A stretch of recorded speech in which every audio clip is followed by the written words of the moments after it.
네, 제 논문 주제는 생활 밀착형입니다. 우리가 언제든 갈 수 있는 식당, 뭐 미용실, 마트 이런 데서 활용하실 것 같은데 아마도 모든 결론은 이게 경영 성과일 거라고 보여집니다. 그리고 제가 보는 건 우리 하나의 회사가 아니고 그 마이크로하게 특정 매장만 하나의 매장씩만 지금 뜯어보려고 합니다.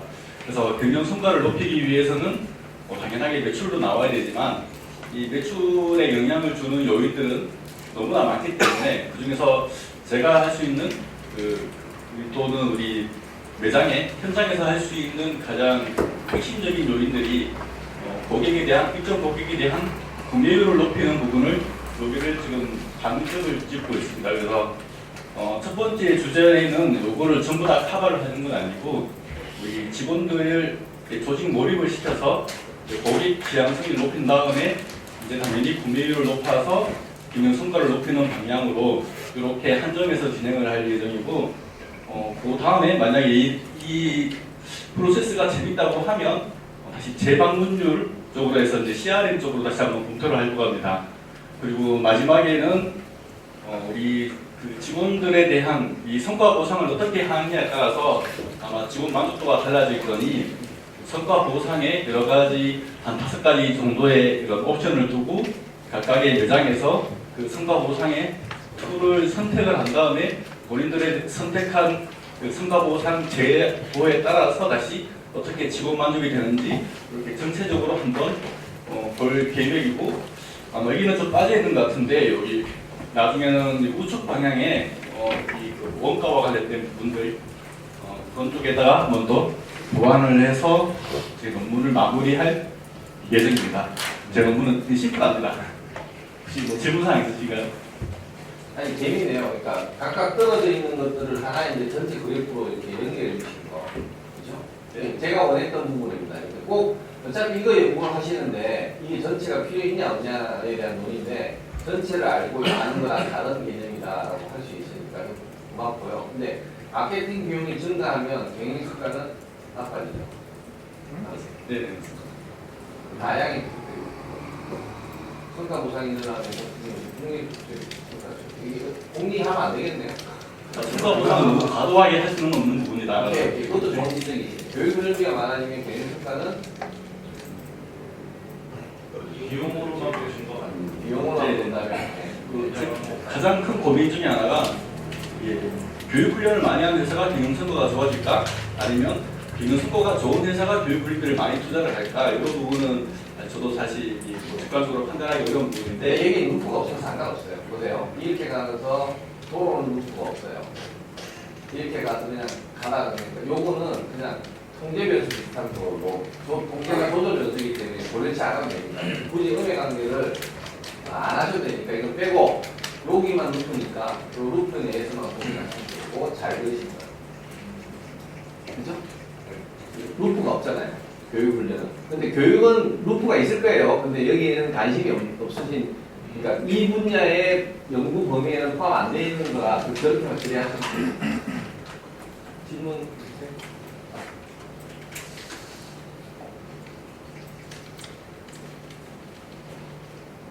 생각 벌뜨지 마시고 빨리. 감사합니다. 잘하셨네요. 근데 좀 놀라운 게 제가 강의를 좀 잘했다는 생각 드는 게 이 인가지도를 플러스 마이너스를 잘 못 그리시거나 인가지도가 아닌 부분으로 인가지도라고 주장하고 나오신 분들이 좀 많으셨어요. 근데 제가 이제 인가지도 그리는 부분에 대해서는 과거에는 좀 강의를 덜 소홀히 하고 전체 큰 거를 보여드리려고 많이 했었는데 좀 디테일하게 그리는 방법을 좀 집중적으로 말씀드렸고 그랬더니 확실히 작년 대비해서는 더 좋은 것 같습니다. 제 입장에서는 좋습니다. 김지현 박사님.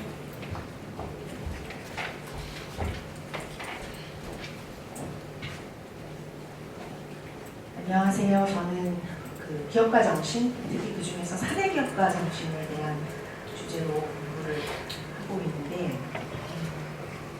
사실 요즘 저성장 시대이고 굉장히 기업이 성장을 하는 것은 뭐 거기까지는 안 가더라도 현상 유지하는 것조차 조차도 많이 힘들어하는 상황이기도 한데다가 또 요즘 여러 가지 외부적인 뭐 52시간 밀레니얼 세대들하고 또 일해야 되는 거, 또 심지어는 이제 조직원들이 팀장 기피하려고 하는 거, 그다음에 요즘 애자일 조직이라고 해서 조직의 구조도 많이 바뀌는 상황이다 보니까 결국에는 이제 기업이 성과를 내야 되고, 여기서 말하는 성과가 뭐 재무적인, 비재무적인 뭐 다 포함한다고 하더라도 결국 기업의 성과를 내는 데 있어서 여러 가지 요인들 중에 어떤 점들이 혹시 여기에 공헌할 수 있을까라는 관점으로 봤습니다. 그래서 사실 시작은 처음에는 저는 조직 문화부터 시작을 했었고요. 여기서 말하는 조직 문화라는 게 뭐 혁신, 관계 이런 여러 가지 부분의 조직 문화들이 결국에는 CEO의 어떤 확고한 뭐 비전이나 가치나 전략에 뭔가 기여를 할 수 있지 않을까? 또 그런 부분들이 혹시 그 여러 가지 요소 중에 기업가 정신이나 사내 기업가 정신에 영향을 주게 됨으로써 여기서 말하는 조직 유연성은 앞에서 나왔지만 뭐 직원에 대한 몰입, 직무 만족도 뭐 이런 여러 가지 것들이 포함이 됩니다. 그래서 그런 부분들이 뭔가 이렇게 양의 관계를 통해서 순환할 수 있지 않을까라고 생각을 했고요. 도리어 제가 화자료로 정리를 좀 해야 되긴 하는데 반대로 기업이 성과가 잘 나지 않게 되면 결국엔 조직의 유연성들이 만족도나 몰입이 많이 떨어지게 될 거고, 그럼 결국에는 가고자 하는 비전의 전략에 마이너스적인 영향을 끼쳐서 조직 문화가 전반적으로 큰 문제가 있지 않을까라는 표현은 잘 안 됐습니다만 어떤 음의 어떤 또 다른 욕구가 형성될 수 있지 않을까라고 생각을 했었습니다. 그래서 그때 교수님 말씀하신 것처럼 결국은 기업의 성과를 낼 수임에 있어서 여러 가지 부분들이 어떻게 보면 조직이 가지고 있는 조직 문화나 비전 전략에 큰 영향을 줄 것 같긴 하지만, 이런 직접 변수를 건드리지 않으면서도 뭔가 자극하는 변수, 저는 그걸 사내 기업가 정신이라고 봤고요. 그런 부분들을 조금 잘 통제함으로써 기업의 성과와 연결할 수 있지 않을까, 그 관점으로 들었습니다.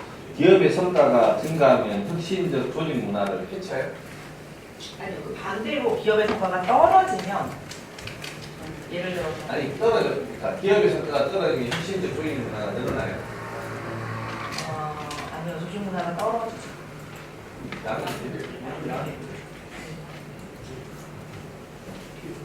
그럴 때가 있고 성과가 좋으면 확실히 그걸 물어본 거예요, 제가. 네. 지금 말씀하시려고 하는 그걸 물어보려고 그래요. 그러니까 조직이 이너시가 강해져서 혁신을 다 튕겨내는 그런 현상, 그 말씀이죠. 난 그렇게 이야기하신 거라고 생각하고 믿었는데 아니라고 그랬죠, 갑자기. 그러니까 보통 조직이 오래되면 혁신을 자꾸 거부하려는 그런 경향이 강해지잖아요. 그거를 담으신 거죠? 그것도 일부는 있긴 한데요. 약간 전체 이게 굉장히 위험한 말이에요. 왜냐하면 이게 흔들려요. 본인이 그리는 그런가요? 그 연구에 대한 조작적 정의가 다 흔들려요. 자, 기존 기업들이 혁신을 잘 못하는 이유는 성과가 좋으면 혁신이 잘 안 되는 이유는 보통 우리가 그렇게 인식을 하잖아요. 성과가 좋으면 그거 자체가 위너들이 다 테이킹을 하기 때문에 혁신적인 걸 다 버려버린다고요. 그래서 끊임없이 잘 되는 기업한테 혁신해라를 계속 교육시켜준다고. 위기 있다. 잘 되는 기업이 좀 더 많이 바뀌어요, 요즘은. 하여튼 그렇다면 지금 말씀하신 거라면 이게 맞아요. 본인이 그렇게 그려놓고 아니라고 그러면 당혹스러워요. 맞나요? 네. 그렇게 봐야 되나요? 기업의 성과가 올라갈수록 혁신적 조직 문화는 해친다. 해친다. 맞죠? 그게 지금 요즘의 트렌드인 경영인 것 같아요. 자, 조직 문화가, 혁신적 조직 문화가 CEO를 때린다. 글쎄요. 대표님, 이병철 박사님, 네. 밑에 직원이 혁신적이면 생각이 바뀌어요? 안 바뀌는데요? 반대로 탑다운에 있어도 버텀업 없지 않나요? 버튼업을 하는 척하는 거죠. 그쵸? 네. 우리 예를 들어서 우리가 이건희가 자동차 할 때 온 가구가 다 말렸잖아요. 근데 했잖아요. 경영자 마인드라는 게 사실 직원들이 책임진다 그러는데 직원들은 99% 책임질 수 없어요. 왜냐하면 결국은 금전적 문제가 없으니까 책임은 사장이 있는 거예요. 그러니까 버튼업은 게임파서. 저도 그래서 이건 끊어야 된다고 봅니다. 반대로 그 바텀에서 올라왔을 때 그 오너가 그걸 수용하고 지원해 줄 수 있는 하는 경험도 있잖아요. 그래서 일단은 놔둡시다. 근데 기본적으로 99%저 동의하는 게 99%에서 버텀업은 없어요. 혁신적 조직 문화, 디지털 트랜스포메이션 전부 다 탑다운이지 버텀업 절대 안 돼요. 특히 요즘 뭐 여러분 다 하도가 되시는 디지털 트랜스포메이션 다 들어보셨을 텐데 디지털 트랜스포메이션 모든 책에서는 리더가 바뀌어라요. 밑에서 바뀌어서 아무 소용없다라고 돼 있어요. CRM 그랬다 다 망쳤잖아요. 요인은 리더. 이거 굉장히 중요한 화살표예요. 그래서 위험합니다, 이거. 근데 그렇게 하시니 일단 하지만 굉장히 위험한 거예요. 저 같으면 끊어야 돼요. 이 통상적인 경우에는. 그러면 루프가 있는지를 봐야 돼요. 요 루프 하나 있죠. 이건 루프가 아니에요. 그리고 요 루프가 하나 있고, 요 루프. 자, 그 다음에 혁신과 비전 전략이 됐으면, 당연히 기업가 정신 긍정이고, 오케이. 기업가 정신이 많으면 조직 유효성 좋아지나요? 네. 정말로요? 아니 기업가 정신이 조직 유연성, 조직 몰입 기존 아니죠. 잠깐만 기다려보세요. 여기서 말하는 아니, 질문이 있었어요. 네, 지금 못 들었어요. 아니 기업가 정신이 직원을 말씀하시는 거예요? 아니면 직원. 사람이잖아요. 직원을 말씀하시는 거예요? 네, 그렇죠. 한해기업가 정신은 뭐 리더십이 리더가 되고자 하시는 분이나 리더를 대상으로 한 거라면 거꾸로 저 빨간색 모양의 혁신적 조직 문화가 안 좋으면 네. 간의 기업가 직원들의 정신도 나빠지고 나빠지면 조직 유연성도 나빠지고요. 맞잖아요. 기업의 성과도 나빠지고요. 맞잖아요. 그런데 혁신적 조직 문화가 그러면 생기나요? 직원 입장에서는 사내 기업의 정신도 나빠지고 조직 유연성도 나빠지고 성과도 나빠지면 직원 그러니까 오히려 오너라든지 경영자는 안 되겠다는 해볼 때 생각하지만 지금의 직원 같은 경우에는 혁신적 조직 문화가 오히려 더 죽어버릴 것 같은 생각이 들어요. 제가 말씀드린 좋은 포인트시네. 굉장히 좋은 포인트시고. 혁신적 조직적 문화가 좋아지면 사내 기업가 정신이 좋아지는 건 맞는 수 있는데 사내 기업가 정신이 막 전부 다 뭐 스피노프 하겠다 그러면 조직 유효성이 아니 멀쩡한 조직에 있는 애들이 막 나가가지고 나 하겠다 그러면 팀장 입장에서 잘해 하겠어요? 저 같으면 저게 정말로 기업가 정신이 많아지면 조직 유효성은 해친다고 저는 봅니다. 어떻게 생각하세요? 하여튼 재미있는 플러스 마이너스들이 연구되어야 될 대상들이 엄청나게 많다는 걸 보여주고 있습니다. 이게 뭐 맞고 틀리고의 문제는 아닌데 그렇죠? 산업교과 정신이라고 하는 것이 반드시 밖에 나간다고 하는 의미는 아니고요.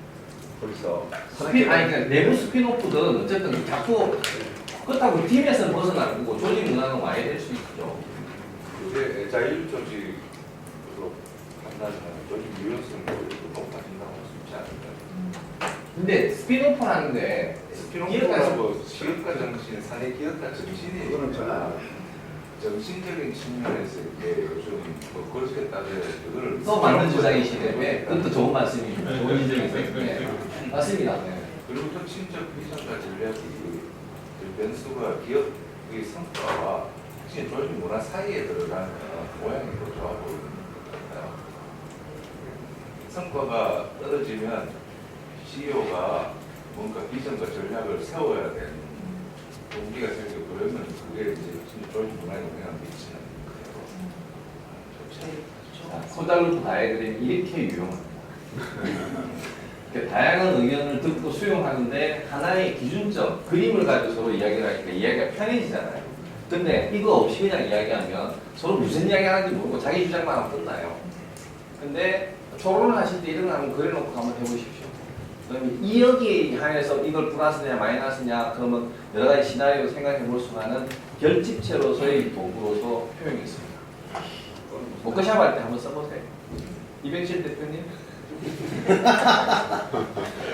참 재미있는 주제예요. 네, 여전히 약간 잠깐 쉬는 시간에 얘기했지만 참 아직도 소설적인 요소들이 굉장히 많은 부분이 기억하는 수고하셨습니다. 말씀이 많아요. 수고하셨습니다. 그다음에 김연아 박사님 잠깐 저기 병원 갔어요. 도망가셨구나. 아니 병원 시켜서 민상희 박사님, 민상무. 오 복잡한 것 같아요. 일단 저 마이크 나가고.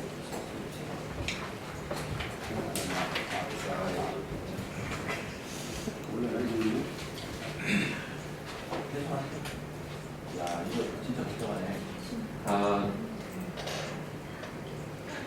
저는 처음에 하자마자 바로 내갖고 뭐 하고 그런 건 아니었었고요. 사실 지금 상서도 그 이슈가 사실 지금 인천에서 터졌잖아요. 적수 뭐 이렇게 나오는 건데 사실 뭐 상서도 그렇고 이게 사실 지하에 매설되어 있는 거에 관련해서 처음에 교수님이 30%는 밤에 일어난다고 그런 업무 중 하나고 이제 크게 세 가지 형태인데 사실 우리 별로 관심이 별로 없어요. 수도요금 얼마 내신지 잘 모르시잖아요. 그리고 각 시도마다 수도요금이 달라요. 서울시하고 성남시하고 수도 내는 돈이 다르고요. 사람들이 얘기하는 수도 사용요금인데 수도세라고 하는 표현도 좀 저도 이거 하면서 알았어요. 세금이라고 세금이 아닌데 사실 사용요금인데 세금이라고 표현을 해요. 내가 그런 걸 떠나서 크게 이쪽에서 얘기할 때 중요시 아까 하는 게 저기 수율이라는 저 유수율하고요. 제일 중요한 우리 수도요금 요구하고 상수도요금 요게 세 개가 제일 중요한데 그럴 거잖아요. 이게 제일 민감한 부분들이잖아요. 유수율이라고 하는 거는 내가 생산해서 돈을 얼만큼 받았는 퍼센트예요. 그러니까 내가 생산을 이제 한 거에서 뭐 90% 그럼 100원을 받아야 되는데 90원 정도 받았다라고 이제 이해를 하시고 용어 정리를 간단하게 하면 수도요금하고 그러니까 수입액도 마찬가지예요. 이런 것들이 이런 걸 떠나서 제가 원래 얘기를 하려고 했었던 거는 지금 수도에 관련된 거에서 화두는 저기 유수율이라고 하는 거예요. 우리 세는 거에서 우리가 돈을 얼마나 받느냐 이거의 비율에 따라서 여러분들이 내는 세금의 그 사용요금 이게 달라지다 보니 지금의 화두는 저기 유수율 얼마나 우리 세고 뭐 유수율이라는 건 누수율하고 동일한 얘기라고 생각하시면 될 것 같아서 그런 거에 관련돼서 지금 제가 하고 있는 일 때문에 이걸 하고 있긴 한데 아까 노후관로가 있기 때문에 사실 그 적수가 생긴 건 아니에요. 꼭 그것만 있어서 적수 생긴 건 아닌데 노후관로를 통해서 기타 등등 이렇게 돈 나가고 하는 것들이 이렇게 크게 세 가지 형태로 나눠진다라는 개념으로 저도 이제 이제 있던 거를 이제 정리를 해서 이렇게 써봤습니다. 잠깐만요. 어떤 문제를 해결하기 위해서? 그러니까 현재 아까 말씀드린 제일 중요한 건 유수율을 해결하기 위해서 이제 이 수용가나 이제 생산량이나 그다음에 이제 노후 관리 이런 것들 투자 비용 이런 것들이 이제 연결돼서 가는 거예요. 사실 제일 중요한 건 돈을 받는 비율이 제일 중요하거든요. 그래서 생산 톤수는 왜냐하면 손을 댈 수가 없어요. 왜냐하면 생산 톤수는 말 그대로 그냥 공장에서 찍어내듯이 그냥 정수장에 가는 건데 그 정수장에서 물 만드는 건 대략 이미지상 그려지시잖아요. 근데 정수장에서 물 만들고 난 다음에 우리 집에 올 때 그냥 이렇게 압력으로 쏴갖고 우리 집에 수도꼭지 열면 오는 건 아니거든요. 한 4-5단계를 거치게 돼 있어요. 근데 그런 거에 중간에서 지금 아까 그 적수라고 하는 거는 그냥 이렇게 녹물이 나오는 게 아니고요. 멈춰 있다가 나온 거예요. 이렇게 파이프 안에 우리 이제 찌꺼기가 한번 멈췄다가 나오면 찌꺼기가 있던 게 물 압력 때문에 싹 나오는 게 지금 그렇게 하는 게 제가 봤을 때 그 중간에 업체에서 작업을 했는데 물 빼는 작업을 안 했다가 나와서 액션이 나온 거거든요. 근데 그 어쨌든 유수율이 제일 중요하고 수율에 이제 따라가는 이제 노후 관로도 바꿔야 되고 투자 얼마에서 얼마 회수하고 이런 것들이 돌아가는 것들이라서 저희가 사실 하고 있는 거는 개인적으로 이제 뭐 빅데이터 한다고 AI 붙이는 부분들은 노후 관로 찾아내는 거고요. 저기 투자비 대비해서 수용가 부분 찾아내는 거, 그다음에 요금하고 그다음에 이제 노후 관로 이제 교체할 때 인구 분포도가 있어요. 그러니까 20대, 30대, 40대, 50대, 60대 이런 연금 분포도 하고 집에 20평짜리, 30평짜리, 40평짜리 사는 평수가 높아지면 물을 더 쓰는 게 아니고요. 인구 분포도가 낮아지면 낮아질수록 물을 더 쓰게 돼 있어요.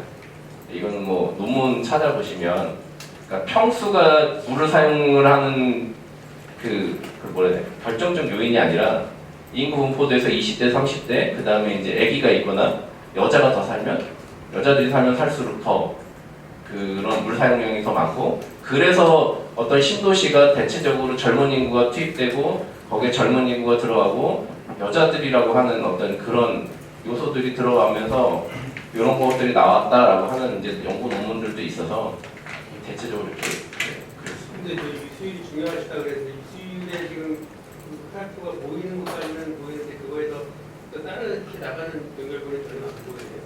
첫 번째 숙제하고 관심을 안 뒀어요. 그러니까 사실 그러니까 이게 뭐 저도 고민인 거예요. 그러니까 유수를 이제 다 들어왔잖아요. 그러면 네, 유수율은 지금 말씀하신 대로 종속 변수라서 건드릴 수가 없어요. 네, 맞습니다. 근데 그러면 독립 변수, 원인 제공 변수가 있어야 되는데 원인 제공 변수는 되게 많아요. 네, 맞습니다. 노후갈로, 뭐 연간 총생량, 수용가도 여기 전부 다 돌려 있잖아. 이것도 돌려 있고, 이것도 돌려 있고, 이것도 돌려 있고. 네. 이거는 포자루프를 빙자한 전형적인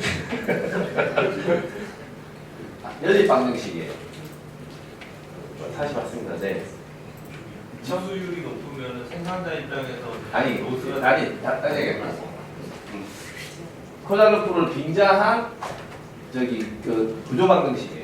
여기 구조 방정식으로 노후갈로, 총수량량, 수용가 이거 해가지고 이게 통계치량 뭔가 나올 텐데 문제는 그걸 지금 AI로 하시겠다고 하시니까 AI가 사실 피드백이 있는 건 아니잖아요. 근데 이제 아까 유수율하고 이제 상관관계 찾고 할 때, 그러니까 AI가 저희가 언제 들어가냐면, 저희 노후갈로에서 대부분 물이 새는 지점은 중간에서 안 새요. 파이프 그냥 우리 물을 하다 보면 이렇게 밭이나 이런 데 물을 하다 보면 물이 새는 구간은 여기 꼭지 하고요. 끝에 꼭지에서 새지 중간에서 파이프가 물이 가는 요 구간에서는 잘 안 새거든요. 이런 경우는 극히 드문 케이스고 대부분 쏘는 데서 물이 뚝 떨어지거나 이제 처음에 꼭지에서 물이 새요. 이게 거의 95% 확률이고 나머지 중간중간 어디서 이렇게 눌렀을 때 압력에서 터진다거나 이런 개념으로 생각하시면 네. 그건 기술적인 거고 저희 이제 경영 쪽에서 생각하고 제 수업의 입장에서는 이렇게 접근하셔서는 어쨌든 문제가 아니에요. 이건 문제가 아니죠. 그렇죠. 네. 전혀 문제가 아니니까 네. 문제를 문제로 만들어 주세요. 네. 유수율이 문제라면 문제게끔 돼 있게 하고 이거는 신축 건설과 관련된 부분이 문제가 안 되고 손 못 대잖아요. 네, 맞습니다. 이거는 그냥 싹 다 들으면 되세요. 네. 그러면 여기에 관련돼 있는 포자루프 다이어그램을 어쨌든 양의 피드백이든 음의 피드백이든 단어를 만드셔야 됩니다. 네. 맞죠? 네. 저희 회사에서 사실 지금 기준으로 등록한 노후갈로예요. 아까 그 부분에서 이음새 부분을 이제 비파괴 영상이라고 하는 뭐 엑스레이나 이제 뭐 열 영상이나 이런 거를 하면 사람 육안으로 확인 못하는 크랙들이 발생해요. 그게 이제 발생했던 게 저기 일산에서 발생했던 그 노후 지점이 터져갖고 지금 사람이 이제 죽은 상황이 발생했고 여기도 아현동도 분명히 동일한 위치거든요. 그러니까 거기서 얘기하는 것들은 저희가 이제 기술적으로 폭시를 하는 건 유수율하고 아까 수용과 노후갈로의 이제 관계 형성을 통해서 이제 영상 분석과 센서 데이터하고 실제 쓰는 사용량을 뭐 요인 분석하고 회계 분석을 통해서 이걸 좀 찾아내겠다라는 좀 기술적인 부분은 그렇게 잡아놓은 거고요. 이거 얘기하시는 거에서는 저도 애매해서 네. 네. 저희 플러스 마이너스 확인해. 노후갈로가 증가하면 유수율이 떨어지죠. 증가하겠죠. 아니야, 유수율이라고 하는 건 돈을 받는 형태야. 그러니까 떨어지는 게 아니라 유수율이 90%다 그러면 누수율이 10%라고 생각하면 돼.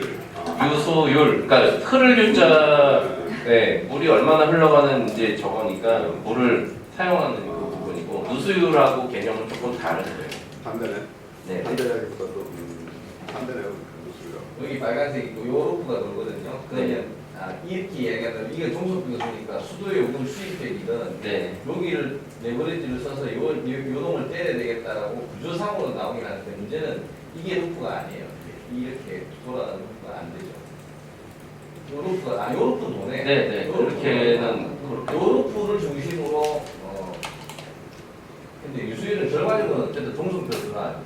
기술상에서 뭔가 해결할 수 있는 문제는 아닙니다. 대표님 좀 더 해주시면 유수율이 높아지면 운영 비용이 줄어드는 거 아니에요? 유수율이요? 유수율이 높아지면 어떤 거가 준다고요? 운영 비용이 아, 운영 비용이요? 네.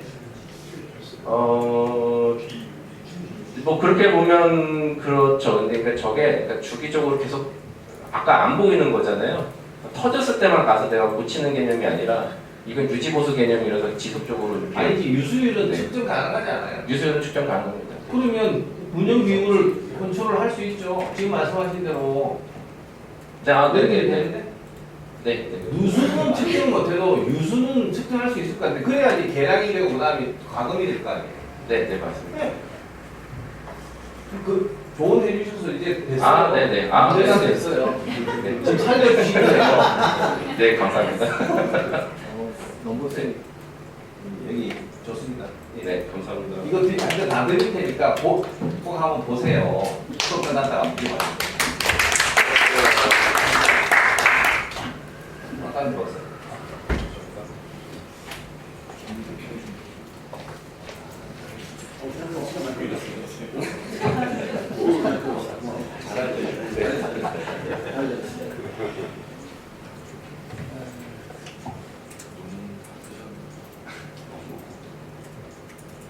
박관순입니다.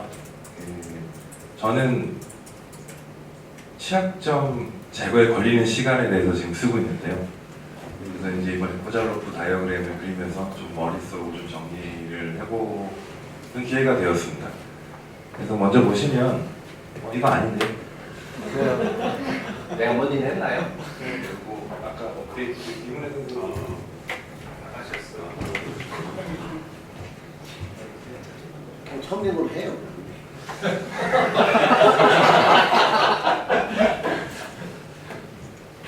차이가 많이 나는데. 다음 기회에.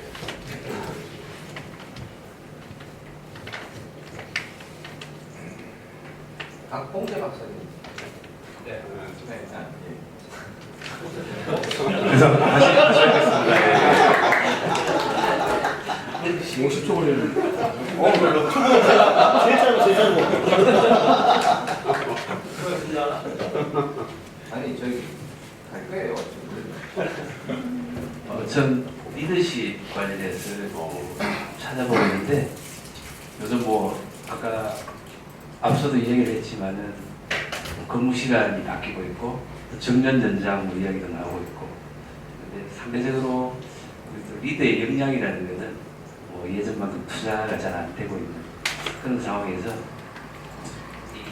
지금 현재 솔직히 방관자라든지 또 저승과자 이런 부분들이 양적으로도 상당히 많이 늘어가고 있는 것 같아요. 하지만 누구나 다 알고는 있는데 어떤 대안 없이 뭐 해결책 없이 이런 상황이 지속되는 것 같은데 저는 이제 방관자나 저승과자들의 어떤 발생 원인을 보니까 이 조직 공정성 문제가 가장 큰 것 같고요. 뭐 분배, 절차, 관계 공정성. 또 하나는 이제 이 책임 분산 쪽이 많은 것 같아요. 그래서 이제 이런 네 가지 원인들이 어떤 이제 인과관계를 가지고 있느냐를 봤는데 대부분 이런 원인들이 이제 조직 냉소주의로 나타나는 것 같아요. 그런 조직 냉소주의를 거쳐서 이제 뭐 방관자 효과를 보이든 또는 저승과자의 모습을 내는데 이 과정에 이제 리더가 어떤 역할, 어떤 리더십 행위를 할 거냐 이런 부분들을 이제 지금 관심 있게 보고 있습니다. 방관자나 저승과자 이 효과가 이제 지속되다 보면은 이런 조직 시민 행동과 같은 좀 상반된 거리가 먼 그런 모습으로 조직이 자꾸 움직이고 굴러갈 것 같아요. 크게 보면은 이런 내용으로 정리를 한번 해봤는데 혹시 보완해 주실 내용 있으면 코멘트 해주세요.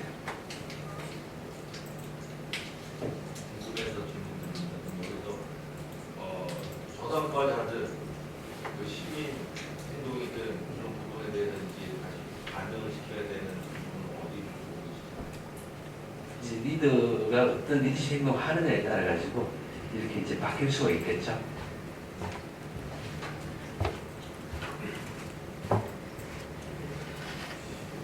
조직 냉소주의가 증가하면 리드 행동이 마이너스라는 건 어떤 의미죠? 이제 냉소주의가 만연하면은 네. 리드가 행동을 안 하게 된다. 아, 행동이 늘어나면 행동이 그러니까 네. 잘 나대면 관계 불정성도 줄어들고 개선되고 그렇죠. 그러니까 열심히 활동하게 되는데 조직 냉소주의가 되면 리더가 그냥 소극적으로 움츠린다 그 말씀이시죠? 그렇죠. 네. 근데 이게 이래 되면 양의 피드백인가요?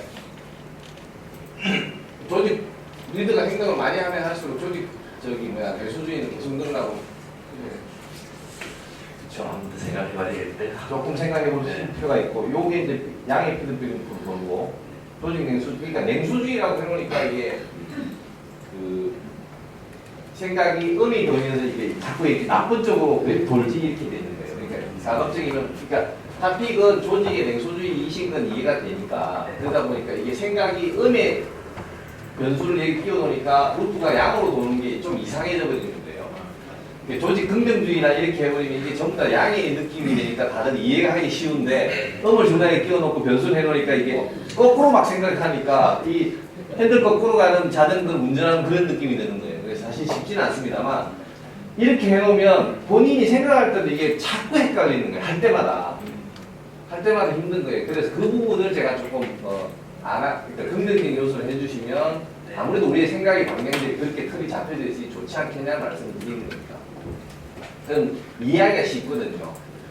냉소주의가 증가하면 사회적 태만이 증가하고 태만 증가하면 저성과자가 늘어나고 성과자가 늘어날수록 책임 분산은 저성과자가 늘어나면 책임 분산이 잘 모르겠습니다. 저성과자가 늘어나면 책임 분산이 늘어난다? 예, 저는 늘어난다. 그 내용 자체는 무슨 말씀인지 잘 몰라요. 저승과자가 많아질수록 자기 일에 대한 책임이 떨어집니다. 책임 안 줄어들고 책임 분산이 늘어나죠. 그러니까 그게 조금 헷갈려서 저성과자 여기 너무 많아요. 일하는 사람이 막 늘어났어. 성과자가 안 좋아지고 그러면 책임 분산이 오히려 안 되지 않나요? 너무 지금 헷갈려 보이는데 저도 보였는데 책임 회피라고 표현하면 또 개인의 책임 회피가 늘어나는 그거는 동의하는데 근데 지금 저도 책임 분산이라서 똑같이 생각했는데 지금 말씀은 책임 회피예요 지금. 그걸 바꾸면은 좀더 개인 책임을 회피하고 있다. 책임 회피는 늘어나는 것은 동의하는데 책임 분산은 오히려 특정인 왜냐하면 조직은 성과를 내야 되기 때문에 오히려 더 많이 분산이 아니라 집중화되는 가능성이 높아지지 않을까 생각이 듭니다. 잘 되는 사람한테 더 많이 일시키고 못 되는 사람은 버려두고 그냥 조직은 가야 되는 거 아닌가 싶어요. 그런 느낌이 있고 그래서 다 좋은데 리드 행동과 그다음 요거 좀 52 시민 행동, 조직 시민 행동. 근데 문제는 이게 이것도 마찬가지로 좀 전에 말씀드린 것처럼 종속 변수예요. 이게 결과물인 거예요. 이걸 가지고 뭘 하겠다는 거예요. 이거 평가 대상인가요? 종속 변수. 이게 그럼 요거를 측정하는 겁니까? 그러니까 요게 지금 다 몰라요. 여기가 연구 주제라면 이러이러한 것들을 한 거를 그냥 또 구조 방정식으로 푸는 거예요. CLD를 빙자한 구조 방정식인 거죠. 똑같은 직전과 똑같은 상황이 되는 겁니다. 그러니까 이것도 리더 행동도 물론 여기 하나의 피드백이 보이긴 봅니다만 리더의 행동을 곳곳에다 산탄적으로 막 쏘아가지고 긍정적인 효과를 얻은 다음에 결과적으로는 50일을 얻겠다는 개념으로 이해가 되는 거죠. 그럼 얘는 리더 행동을 통해서 50일 얻는 형태의 종속 변수로만 되어 있는 구조라. 논문 최종 목적지는 이 부분입니다. 방관자 효과나 저승과자를 줄이는, 좀 억제하는 이런 쪽에 있는 것이에요. 그 개념이라면 52는 일종의 이제 그 측정 데이터의 의미만 있는 거지 아무런 의미가 없는 거예요. 구조적 역할을 전혀 못하는 거죠. 그죠? 그러니까 모니터링 인덱스예요. 모니터링 인덱스. 근데 굉장히 중요한 것처럼 가운데 넣으셨기 때문에 이게 핵심처럼 보이지만 실제로 아무런 중요하지 않은 요소라는 거예요. 그거를 여쭤보고 싶습니다. 네. 이게 정말 중요한 요소이냐 아니면 그냥 모니터링 인덱스냐. 그렇게 보여서. 네네. 그래서 이건 모르겠습니다. 제 입장에서 연구 주제가 되면 큰일 납니다. 아 이쪽. 이건 연구 주제가 되면 큰일 납니다. 왜냐하면 문제를 해결할 수 있는 방법이 아무것도 없거든요. 그냥 저스트 플로우로 그냥 들어가는 거다. 이거를 선택해야 요게 바뀐다는 개념입니다. 이게 만약에 저량이라면 이게 유량은 이걸 바꿔야 얘가 바뀌는 건 얘를 바꿀 수 있는 방법인 것 같거든요. 맞죠? 네. 그래서 연주제는 이건데 요거와 요거 하시겠다. 그런 말이에요. 네. 그런 말. 이해하셨죠? 예. 감사합니다.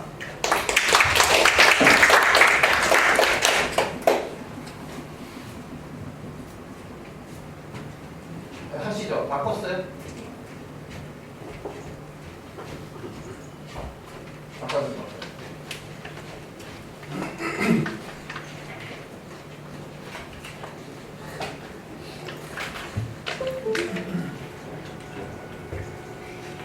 이거 공통상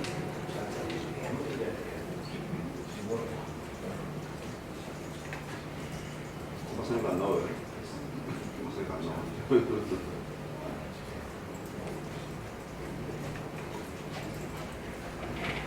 네, 설명을 좀 드리겠습니다. 저는 사실 그 1년 동안 저희 내부에 있는 어플리케이션들 취약점 점검을 해커를 통해서 해서 그 27명이 취약점 415개에 대해서 제거한 시간을 이제 산정을 했었습니다. 그래서 얼마나 비용이 들고 뭐 이런 것들을 하고 있었는데 사실 그 부분은 굉장히 루프가 몇 가지가 있는데 지금 교수님 막 작업을 해주시고 있는데요. 이제 전체 그림은 사실 아니었고요. 이제 왜 그럼 이게 어디서부터 시작됐는지 구조주의자 입장에서 한번 생각을 해보니까 제 생각은 그렇습니다. 처음에 시작은 이제 해커가 있어서 시작된 거거든요. 그래서 해커는 지금 저희가 규정할 때 이제 블랙 해커, 그레이 해커, 화이트 해커 세 가지가 있습니다. 그래서 저희가 내부에 둘 수 있는 해커는 이제 화이트 해커라고 보시면 될 것 같고요. 그래서 전체 해커가 있으니까 얘네들이 지금 계속 해킹 코드를 개발을 합니다. 이제 CVSS에 따르면 1999년도부터 지금까지 이제 모여진 해킹 코드의 수가 지금 약 한 13만 개 정도 되거든요, 지금. 근데 최근에는 기하급수적으로 늘어나서 하루에 깨끗하게 한 13개 정도씩 지속적으로 올라갑니다. 얘네들은 이제 해커가 다 죽지 않는 이상 이제 지속적으로 발생하는 소스라고 보시면 될 것 같고요. 그래서 이제 걔네들 때문에 취약점이 생겼고, 그러면 이제 저는 어디서부터 시작하냐면 저희 그 내부 해커부터 시작합니다. 저희는 5명의 이제 해커가 있거든요. 얘들이 취약점 점검을 해서 식별을 합니다. 취약점을 식별을 하게 되면 어떤 일이 생기냐면 제거를 해야 되기 때문에 각 어플리케이션 담당자들의 공수가 증가합니다. 공수가 증가하게 되면 당연히 코스트가 올라가고, 코스트가 올라가면 경영자들이 싫어하기 때문에 경영 검토를 합니다. 그래서 경영 검토를 하게 되면 그때서야 이게 무슨 일인지 이제 이해도가 높아지시면서 해커를 못 뽑습니다. 이렇게 이제 양해 루프가 리인포스먼트가 하나 생기고요. 이렇게 생기고, 또 이제 여기에는 표시가 안 돼 있는데 이제 개발자 공수가 이제 늘어나서 제거를 하게 되면 취약점 수는 뭐 당연히 떨어지게 돼 있는 이제 밸런스드가 하나 생깁니다. 그래서 그렇게 하나 되고, 크게 한번 보시면 이제 취약점 수가 늘어나게 되고 식별을 하게 되면 잠재적인 해킹 방어율은 높아지게 됩니다. 그러면 당연히 이제 해킹으로 인한 정보 유출은 줄어들게 되겠죠. 여기서 이제 마이너스가 되게 되고요.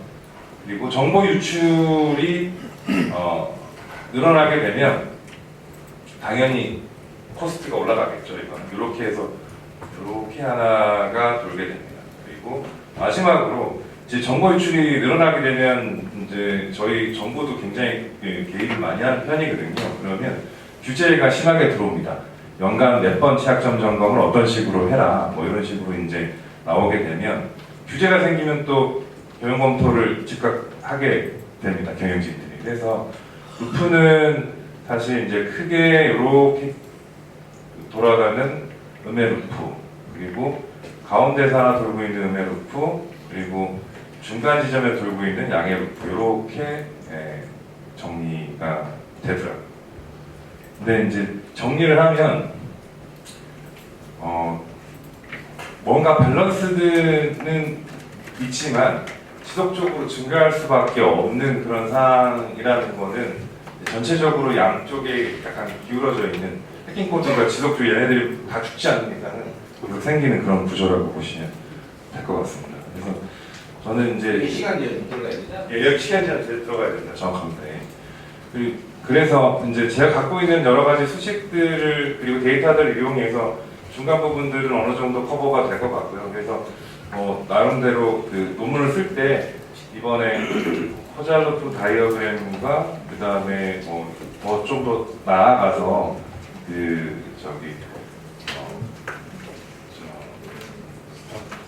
그렇죠. 스탁프로 다이어그램까지도 한번 고민을 한번 해보면 좋을 것 같다는 생각을 좀 했습니다. 솔직히 이거 CN하고 SF 내려가지고 그래프 그려가지고 완 학회가 나오면 100% 통다.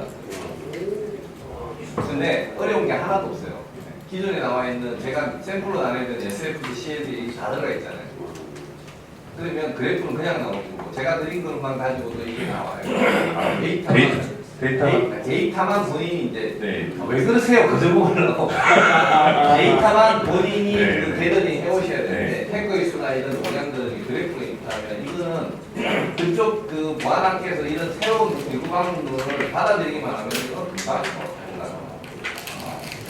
굉장히 좋은 감사합니다. 질문하십시오. 그레이 화이트가 어떻게 틀리죠? 예, 좋은 질문 주셨는데요. 블랙 해커는 이제 흔히 알고 계시는 외부의 나쁜 놈들이라고 블랙캣이라고도 얘기를 하거든요. 그래서 밖에서 다른 회사의 데이터를 훔치거나 혹은 뭐 랜섬웨어를 통해서 협박을 한다거나 하는 그런 거를 이제 블랙 해커라고 하고요.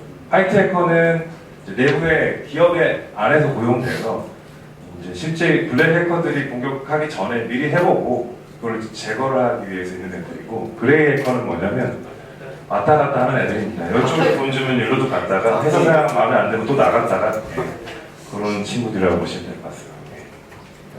그래서 여기 결론은 뭐냐면 이거를 규제하기 위해서 정부의 조치가 빨라야겠다. 왜냐하면 시간 제한 때문에 가동이 생기니 이걸 제파시키려면 정부의 지원을 빨라서 이걸 줄여야 되고, 그래서 정책 효과가 나타나야 되고, 그 경영 검토에 대한 부분도 강조돼야 된다고 결론 내고 주문했으니까 박수. 이거 하나 다시 해야 되겠죠? 나오나 이제. 그 학교도 아마 이 시스템 다이나믹스로 해가지고 이렇게 그래프 그려가지고 그러면 아마 보안학교에서 이런 데이터를 통한 이제 그 논문 내면 깜짝 놀랄 거예요. 시도하셔야 됩니다. 좋겠다.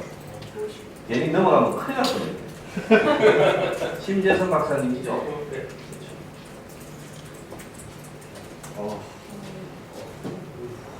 안녕하십니까. 본의 아니게 수출분의 홍보대사가 된 것 같습니다. 그 연구 주제를 이제 발표할 때마다 이제 몇 번 주제가 바뀌었는데 어느 순간부터 이제 수출입은행에 관련된 걸로 주제를 정하고 너무 발표 횟수가 많아지다 보니까 다른 걸 생각할 틈이 없어서 계속 그 수출입은행 사실 스폰서 받고 오는 것도 아닌데 좀 그쪽으로 좀 연구를 하려고 좀 생각하고 있고요.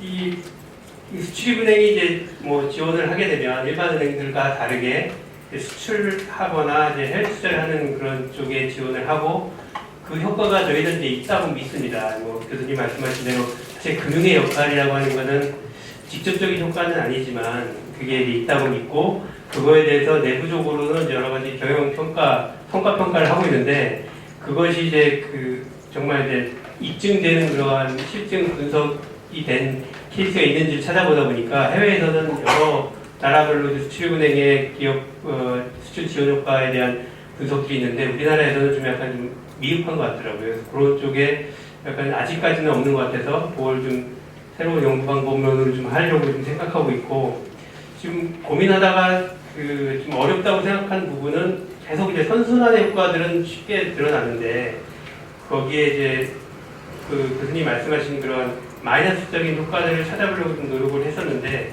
그것들이 좀 여러 가지 하다 보니까 마이너스에서 결국은 다시 플러스로 되는 효과들을 좀 찾았습니다. 아직까지는 그런 것들을 못 찾았고요.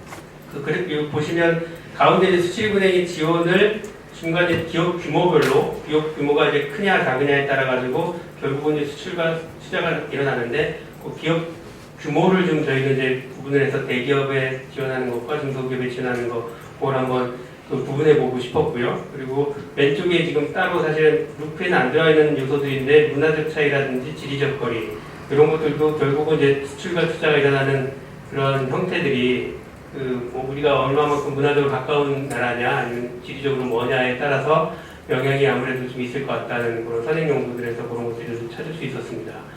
그리고 이제 기업 가운데 있는 이제 순이익과 쪽 들어가는 그 두꺼운 걸로 되어 있는 부분은 일반적으로 이제 기업의 매출과 이익과 그런 부분이기 때문에 뭐 다른 논문에서 많이 볼 수 있는 거고요. 그 위쪽에 보면 이제 수출이 증가하게 되면 무역 수지가 올라가고, 무역 수지가 사실은 환율은 좀 마이너스 효과가 있어서 그 쪽은 하나의 마이너스를 찾았는데, 그거나 또 아니면 국가별 정치 불안이 이제 매출에게 미치는 마이너스 효과. 근데 결국 그 전체적인 이 순환을 보다 보면 또 다른 마이너스를 만나게 돼서 결국 마이너스가 홀수계를 찾을 수는 없었습니다. 그래서 지금 매출 원가라고 하는 부분에서 내려가는 영업손실, 순손실, 채무 불이행, 그렇게 해서 다른 것도 또 마이너스가 하나 더 있고, 그래서 어떤 루프든지 마이너스가 홀수계로 찾기가 좀 쉽지 않았는데, 개인적으로는 사실 이 환율이라든지 매출 원가가 결국은 매출액하고 연결되기 때문에 그거에서 꺾어서 하면은 뭐 억지로라도 좀 만들 수 있지 않을까 하는 생각은 했습니다. 사실 여기서 뭔가를 수출입은행이 하는 것들이 결국은 선순환을 계속 일어난다. 왜 뭔가 새로운 어떤 조절 변수라든지 그런 부분에 대해서는 아직 고민을 좀 많이 못했습니다. 이상입니다. 질문 있으시면 질문을 해주시죠.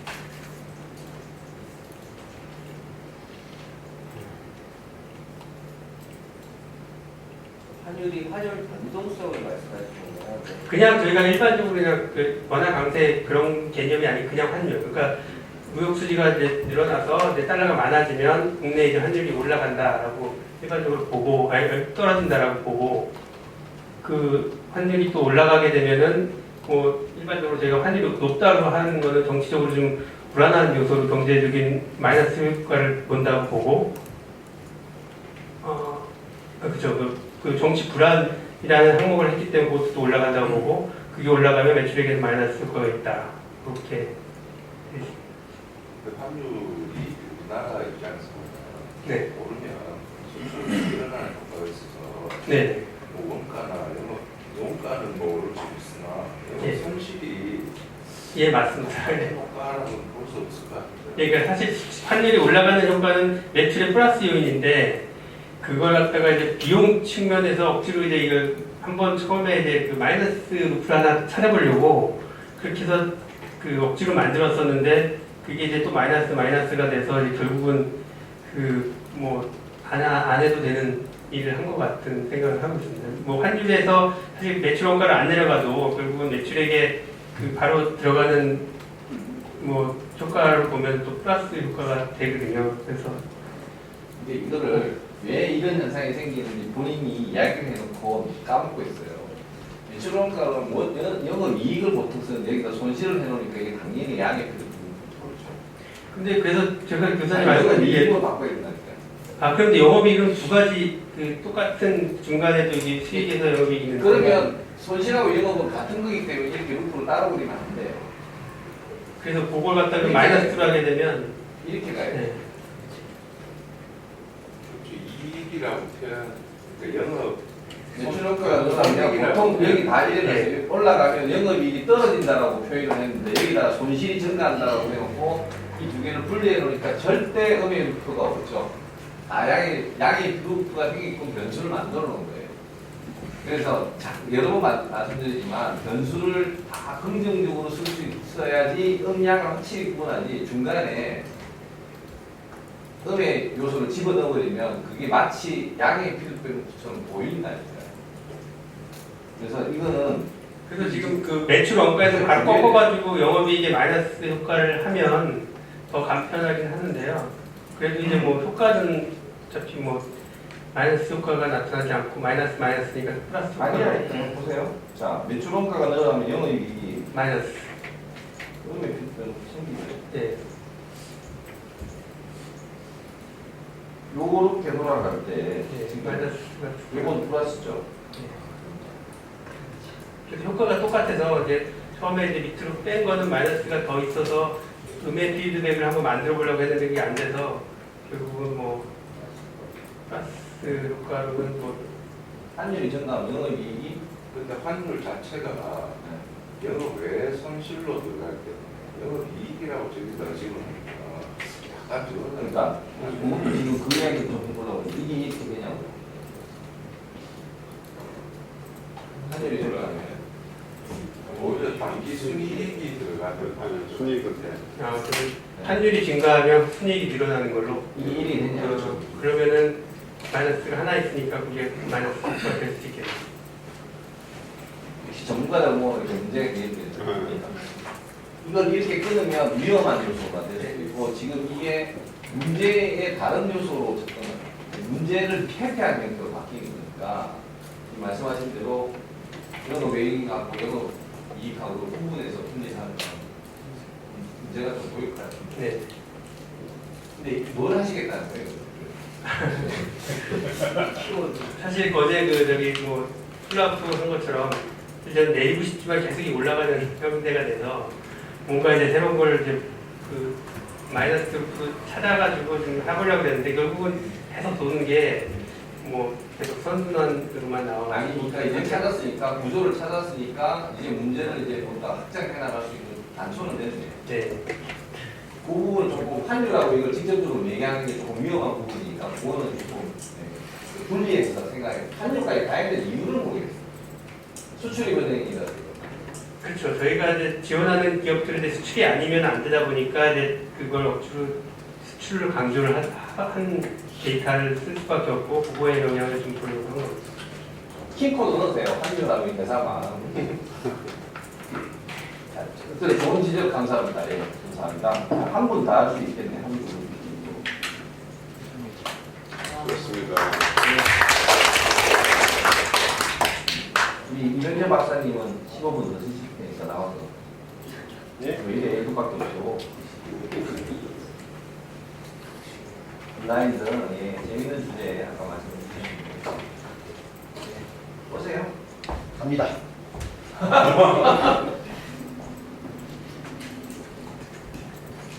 반갑습니다. 예. 네, 제 원래 주제는 이제 15년도에 도입된 블라인드 채용의 효과성을 그리다가 불현듯 과연 우리가 뭐 회계사도 있고 변호사도 있고 변리사도 있고 각각의 그 컨설팅을 수행하는 라이센스가 있는데 인적 자원을 관리하는 쪽의 라이센스는 뭐냐? 뭐예요? 노무사? 노무사는 약간 뭐, 예, 뭐, 어쨌든. 그래서 저는 이제 조금 이제 폭을 줄여서 블라인드의 이제 현 정부도 지금 국정과제거든요. 블라인드 채용의 형평성, 기회의 존중성, 과정의 공정성, 결과의 정의성 이런 것들을 얘기를 하는데 국정과제를 수행하면서 블라인드 시스템에 도입해서 공공기관의 블라인드의 필요성 이것은 뭐 강제적으로 배수가 되는데 그러면 민간 기업은 아까 우리 그 박사님 논문하고 비슷한 건데 대학에서 NCS를 안 쓰는 이유는 민간 기업에서 반영을 안 하려고 해요 NCS를. 그러니까 대학이 당연히 대학이 왜 존재하죠? 원래 대학이 왜 존재하죠? 요즘은 좋은 대학은 무슨 대학이에요? 예, 취업 잘 되는 대학. 예, 불행한 현실이에요. 예, 대학이 취업률로 홍보합니다. CF에서 불행한 얘기예요. 어쨌든 민간기업에서의 수요가 있어야 되고요. 그다음에 블라인드 산업의 연간 매출, 그다음에 민간 기업의 블라인드에서 있는 수요, 그리고 사실 이제 R&D에 대한 인력들이 15년도에는 좀 이 태스크포스가 있어서 산인공업 같이 뭐 R&D 많이 했는데, 그래서 뭐 이런 수요, 그래서 블라인드 채용의 전문가라는 이 분들의 수요는 그럼 어떻게 될 것이냐. 그래서 수급차에 대해서 그래서 정규교육, 그다음에 사설교육, 사설로부터의 전환. 그래서 공급과 밸런스가 좀 이루어지지 않을까라는 이제 생각으로 심플하게 한번 그려봤습니다. 근데 이제 이 상태에서는 이제 이 여러 가지 요인들이 이 음액 피드백 루프를 이제 공급하기 위한 여러 가지 독립 변수들인데, 요 종속되어 있는 이 변수들 중에 이게 이쪽에 영향을 주는 건 없을까요? 그러니까 이게 로컬하게 보면 이거 다 필요 없고 요 루프로만 돌잖아요. 그렇죠. 그러면 사실은 이거를 주장하기에는 이 설득력이 떨어져요. 이게 정말로 어떤 사회의 하나의 시스템의 구조라면 이 시스템 내에서 문제를 해결해야 되는데 전부 다 바깥에서 해결하려고 하는 거예요. 그래서 제가 만약에 정책 임원자면 이게 큰 틀에서 그러면 선순환 되는 구조는 뭐지? 한번 찾아보지라고 한번 제안을 합니다. 예를 들어서 수급자든 공급이든 이 공급 부분이 수요를 자극할 수 있어야 되지 않을까. 시스템을 도입하는데 뭔가 긍정적인 중간 다리를 거쳐서 임팩트를 줘야 되지 않을까. 저희 입장에서. 그래야지 이게 하나의 전체 시스템이 하나의 문제가 되는 거예요. 이건 따로 문제가 될 수 있거든요. 그러면 여기 끊어버리면. 여기 끊어버리면. 그래서 이게 다 않는 이유가 우선 첫 번째가 이게 민간 기업의 활성화가 돼야 전문가나 이런 수요가 막 공급이 되는데 지금 공공기관에 한정돼서 지금 활성화가 되어 있거든요. 이게 민간 기업이 안 돼 있고. 그런데 이제 문제는 그 공공기관의 수가 1,770개예요. 아닙니다. 네, 1,770개고 우리처럼 이렇게 HR로 NCS 블라인드 채용에 대해서 관여하는 회사들이 고작 20개밖에 안 돼요. 지금 시장이. 그러니까 컨설턴트가 절대적으로 부족한 영역이에요. 이 영역이. 제가 몇 분한테 막 얘기했어요. 농담삼아서 야 이거 지금 공무원 시장에 빨리 뛰어들어가고 얘기를 했거든요. 네. 여러분들 모든 공공기관은 현 정부가 유지되는 부분 다음 정부까지도 자체적으로 채용을 못해요. 네. 여기 공공기관 다니신 분도 있지만 대부분 아웃소싱을 줘야 됩니다. 채용 전체 프로세스를. 그러면 그것을 수행하는 기관들이 1,700개를 수용하려면 보통 그래도 한 100여 개 이상이 있어야 되는데 지금 21개밖에 안 돼요. 그러니까 저희가 의리지만 기관을 골라서 합니다. 선택을 해요. 입찰 공고를 하면 다 뭐예요? 유찰이에요. 예, 안 뛰어들어요. 돈 안 되는 것들은. 예, 그러니까 하라고 하고 그래서 지금 굉장히 애로사항이 있어서 이렇게 한번 고민을 해본 거예요. 블라인드 채용 자체가 효율성이 있는가? 그게 내 첫 번째 논문이야, 내가. 그게 첫 번째 논문. 내가 얘기했잖아. 그게 내 첫 번째 논문이야. 내가 이 일을 하는데 지금은 논문을 만들면 못할 것 같아요. 왜냐면 시켜가지고 망할 것 같아가지고. 예, 나중에 이 정도 끝나면 이제. 가설은 정해놨어요. 아니다는 거. 그러니까 저 시스템 자체가 사실 필요 없는 건데 철학적인 문제로 체험하고 있는 거기 때문에 사실은 이게 약간 좀 근데 이게 블라인드 자체가 뭐 필요 없다고 얘기하면 안 되고 블라인드 자체는 필요한데 그 내용이 문제가 있는 거예요. 내용이. 제 입장에서 또 디펜스 해볼게요. 보통의 경우에는 A에서 B로 가는 단선적인 사고를 하기 때문에 필요 있다 없다에 대한 논의만 끝나는데 이게 B 어쩌고 C, D에서 돌아와서 다시 A가 되면 이게 필요 있다에 대한 루프가 형성돼서 세컨더리 혹은 서더리는 영향을 준다라는 게 제 입장이에요. 그러니까 피드백 사고를 하게 되면 팀 현재로서 단순 사고는 효율도 떨어지고 심지어는 실력 없는 친구를 뽑는 시스템의 구조를 가지고 있지만 시간이 지나서 돌아오게 되면 긍정적인 효과를 줄 수 있다는 게 두 번째 논문이 되었으면 하는 생각도 있어요. 제 입장에서. 지금 첫 번째 보면요. 서부발전이라는 해서 저한테 의뢰를 했어요. 실제적으로 블라인드나 NCS 채용 효과가 있었느냐. 근데 어떤 부분에 효과가 있었냐면 첫 번째는 훈련 비용 감소. 직무적하고 뽑다 보니까 훈련 비용 감소 효과가 있었어요. 그 다음에 턴오버 레이트가 떨어졌어요. 떨어졌어요. 그리고 뭐 이건 좋은 건지 나쁜 건지 모르지만 학력이 표준화됐어요.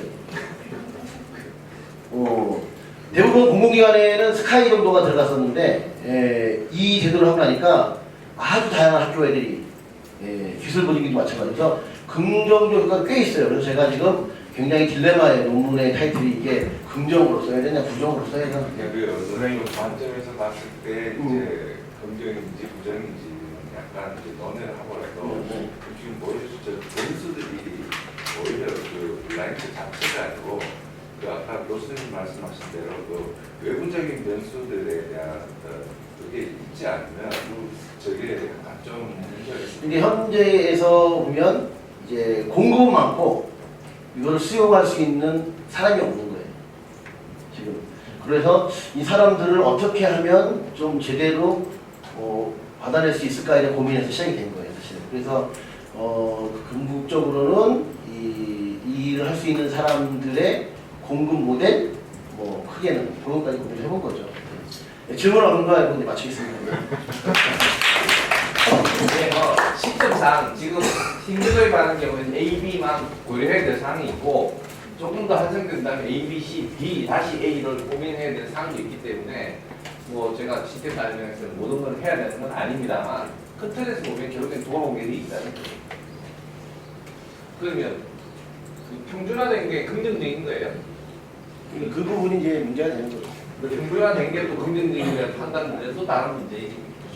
그러니까 효율이 있다 판단하는 결국은 그 채용하는 업체에서 나오는 데이터가 좀 써야 돼요. 그렇죠. 그게 그 내부 설문이 가장 옛날부터 하고 싶었던 게 그거예요. 채용 제도를 바꿔서 그러면 사람들이 좋아졌느냐? 이 뒷정보를 안 주려고 해요, 사람들이. 뒷정보를. 그게 이제 말하는 조약적 정의인데. 네, 뒷정보를 안 주려고 하거든요. 저희가 3시 15분까지죠, 제 수업이. 그렇죠?